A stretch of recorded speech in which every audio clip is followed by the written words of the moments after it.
What happens when a man is refused entry to the United States and is forced to live in the airport? Let's find out as we recap the movie The Terminal.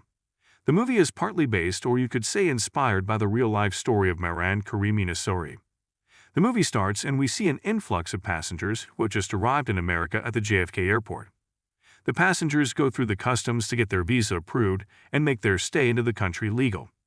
Viktor Navrosky is one of those people who have just landed in the country, but during the immigration process we see that his passport verification fails. Viktor is then taken and questioned by the airport police on the reason behind his visit to the United States. Coming from the Eastern European nation of Croatia, Viktor doesn't understand and speak the English language, so the conversation between him and the officer goes nowhere. The officer confiscates Viktor's documents and passport, and he is then met by the customs director Frank Dixon. Viktor is told by Dixon that the visa which was going to let him enter the United States has been revoked. Dixon further explains that while Viktor was in the air flying to America, there was a military coup in his country and Croatia no longer has a recognized and standing government. It means that Viktor's passport is no longer valid as Croatia is no longer recognized as a country. But out of everything that Dixon said, Viktor only understood the word Croatia. He's still oblivious to what was happening in his country. However, Dixon continues to explain that his country has banned all entries in and out of its territory until a new government is formed.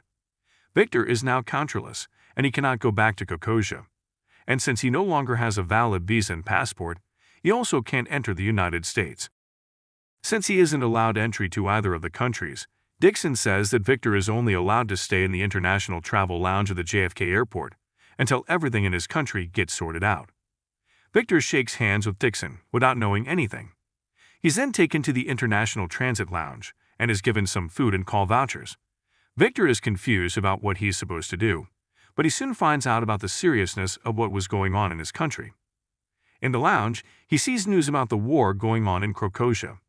Viktor gets extremely worried, and he cannot hold back his tears. He tries to call his family with the call vouchers, but since everything is written in English, he's unable to contact them. He asks passerbys for help, but no one helps him. Soon his food vouchers also get taken away by a cleaning staff, who mistakes them for garbage. At night, he goes to an unused section of the airport. He fixes himself a bed from the broken chairs and looks at a can which he brought with him from Croatia. He goes to sleep after a rough first day at the airport. Viktor starts the next day as if he's in his own house. He wanders around in a robe and uses the restroom to take a shower. Viktor can simply walk out of the airport, but he is a lawful man, so he gets in line to get his visa approved. But the staff there tells him the same thing as Dixon, and his request for a visa gets rejected. Meanwhile, Dixon's boss informs him that he is soon going to retire, and after his retirement, Dixon is going to take over his place. Hearing this, Dixon knows that he has to impress everyone, and any signs of inadequate performance on his side will affect his chance of getting promoted. So Viktor's presence at the airport was going to be a problem for him. He somehow has to get Viktor off from this airport. Dixon goes up to Viktor and tells him that at 12 p.m. today the guards will leave from their post. During that period, Viktor can leave the airport and enter the United States. That will be illegal, but Dixon wants him out of his airport at all cost. He plans to catch Viktor while he tries to get out of the airport, and then he'll be dealt with by authorities outside of the airport. At exactly 12 p.m., Viktor is about to leave the airport, but he realizes that the security cameras are watching him. He notices that even his slightest movements were all followed by the camera. Viktor knows that he's being set up, so he looks at the camera and says that he will wait and enter the country legally. Dixon's plan to get rid of Viktor fails. Meanwhile, a cleaning staff named Gupta has started to take notice of Viktor. He believes Viktor is a CIA agent who's been sent there to spy on workers who are from outside the country. He's afraid that Viktor is there to deport them all back to their country. His friends don't believe him, but Gupta is insistent that they should be careful of Viktor. Few days have already passed and Viktor is still at the airport, and he's hungry. He has no money or food vouchers to buy food for himself, but then he comes across a lady who brings cards to his station and in exchange takes money from it. Viktor realizes that it can help him, so he collects some cards and brings them back to the card station. In exchange, he gets a lot of coins out of the machine, and with that money, he's finally able to buy himself a burger.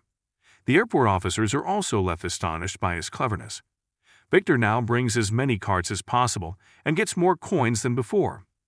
With that much money, Viktor manages to buy himself a large meal. Finally, something positive is happening in his life, but back at Crocosia, things are still bad. A few days later, Victor buys himself some books to learn English. Soon he begins to understand quite a bit of English. Dixon, on the other hand, wants to make life difficult for Victor, so he leaves the airport. He hires a new worker to collect carts, and now Victor will no longer manage to buy himself food as usual. Victor gets in line for 2 hours to get his visa approved and gets rejected like always. But he doesn't fail to impress the officer with his positive attitude. Victor is hungry, and he has nothing to eat, but one day a cargo worker from the airport offers him food. His name is Enrique, and in exchange for giving Victor food, he wants information on the customs officer Torres, who he has a massive crush on. Enrique wants to impress Torres, so he asks Victor to gather as much information on her as possible. Victor agrees to it, and from then on his regular visit, to get his visa approved, he asks Officer Torres all sorts of questions. His visa request gets rejected as always, but he manages to get the answers, which he then takes to his new friend Enrique. And that's how Victor manages to keep himself full and makes 2 new friends in the process. One day while Victor is talking to Enrique, his pager starts to beep. Victor believes he has some good news and starts to excitedly run towards the customs office. He meets with Dixon, who tells him that he has a plan to get him out of the airport. The idea is that he wants Victor to file for asylum in the United States, after claiming he doesn't feel safe to return to his country. If his asylum request gets approved by the immigration department, he gets to leave the airport and live in the USA. But Victor clearly says that he's not afraid of his country and refuses to file for asylum. He goes back to the International Travel Lounge, and there he sees a flight attendant named Amelia crying because her boyfriend cheated on her. Victor goes after her and tries to comfort her. The 2 of them engage in a conversation, and Amelia asks him out for dinner. But since Victor can't leave the airport, he refuses the offer. He tries to make Amelia understand his situation, but Amelia thinks that Victor isn't interested in her. Amelia leaves embarrassed, but Victor seems like he has a plan. He goes to the airport shops and asks them for a job. But since he lives at the airport and has no address or contact information, nobody's willing to give him a job. Then one night, out of boredom, Victor begins to work on an unfinished wall at the airport. He soon finishes it, and the construction contractor gets impressed with his work and hires him. Now Victor has himself a job which pays him $19 an hour. With that money, he buys himself a suit, and he also manages to befriend some of the airport workers. One day, the inspection team arrives to check the operations of the airport. Dixon tries to impress everyone because he wants that promotion. Then a man is seen causing a scene in the customs office. He has brought some medicines to the USA without any documents. The man is from a country near Crocosia, so Dixon invites Victor to serve as a translator. In exchange, Dixon promises to help him leave the airport. Victor translates the distressed man's language and tells him that the medications are for his father. But Dixon makes it clear that whatever the reason behind the medicines, he will need necessary documents to take them into the United States. The police detain the man and take the medicines away from him. Victor feels sympathetic, and then he lies that the medicines are for goats. He lies that he made a mistake in translation and the medicines are for his goat and not his father.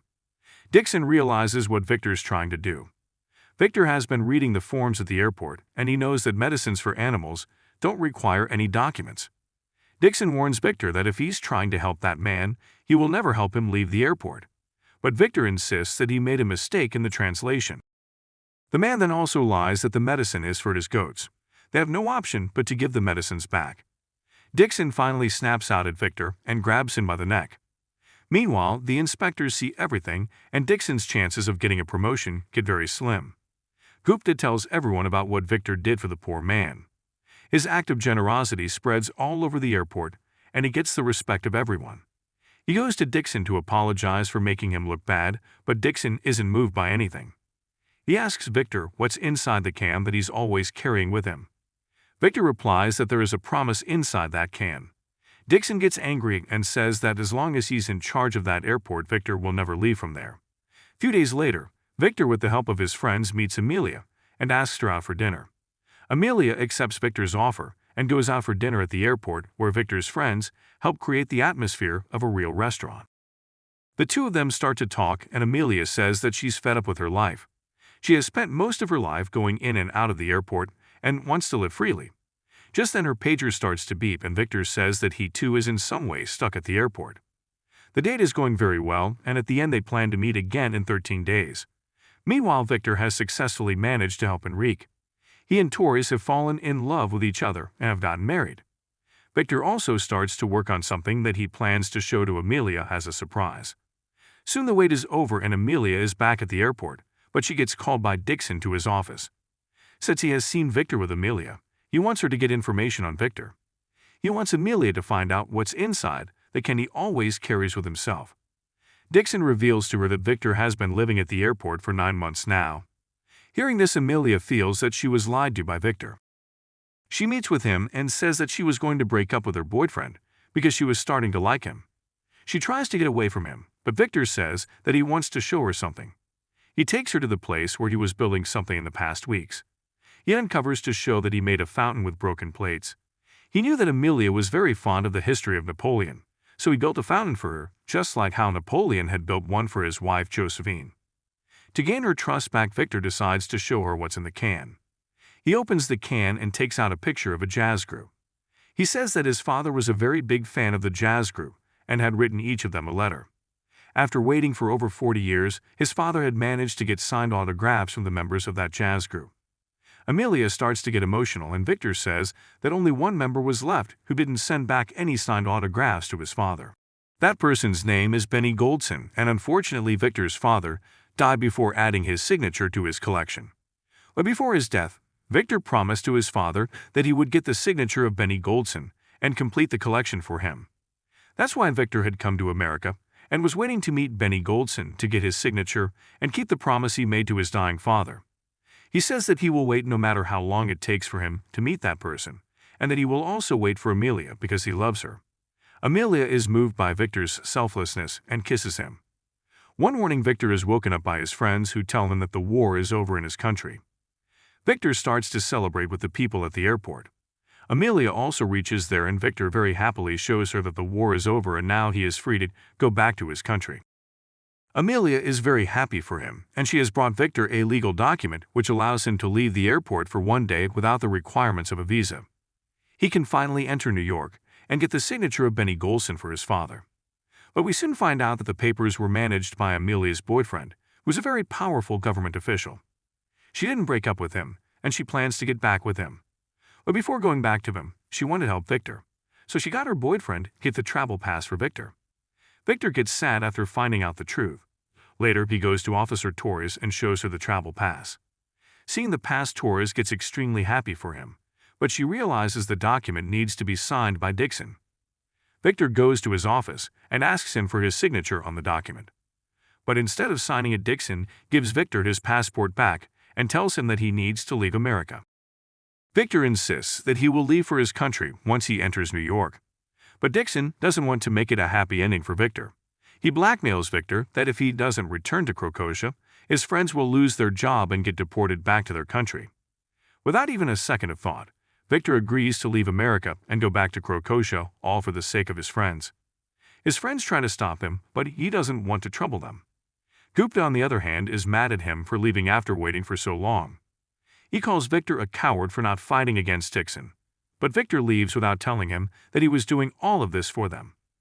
Then an officer finally tells Gupta why Victor was leaving without entering New York. Dixon is very happy that he will get rid of Victor once and for all. But his happiness isn't going to last for long, as we see that Gupta is trying to stop the plane on which Victor is going to travel back to his country. He doesn't fear getting deported back to India if it means that Victor will get to fulfill his promise to his father. The flight to Crocosia is officially delayed until further notice. Victor will now leave the airport. Seeing him leave, everyone rushes to see him off. They all bring gifts for him and wish him the best on his journey. Dixon sees everything and calls the officers to guard the door and not let Victor leave. Now the guards are the only ones standing in between Victor and New York. Dixon orders them to take Victor into custody. Officer Thurman tells Victor to turn around, but he puts his jacket over him, saying that it's snowing in New York, and he'll feel cold without an extra layer of jacket. Dixon can't believe what he's seeing, in Victor, with the help of everyone, walks through the door and finally steps out of the airport for the first time in 9 months. Victor takes a taxi and leaves for his destination. Dixon arrives just a little late, and an officer asks if he still wants to stop him. But Dixon is tired of all this. He accepts defeat to Victor and is rather impressed by him. Victor finally gets to meet Benny Golson. He tells him about his father and asks for his signature. Before he could sign it, the band starts to play and Victor will have to wait a little longer to get his signature. But waiting is not a problem for Victor. He sits there with tears in his eyes as he sees Benny Golson play the music his father was a fan of. He finally gets the signature and completes the collection his father started 40 years back. And with this, Victor can finally go back to his country, and the movie ends with a content look on Victor's face. Victor spends 9 months living at the airport. The man whose life inspired this movie spent 18 years living at Terminal 1 in an airport in Paris. Thanks for watching. If you enjoyed this video, leave a like and subscribe to the channel for more recaps.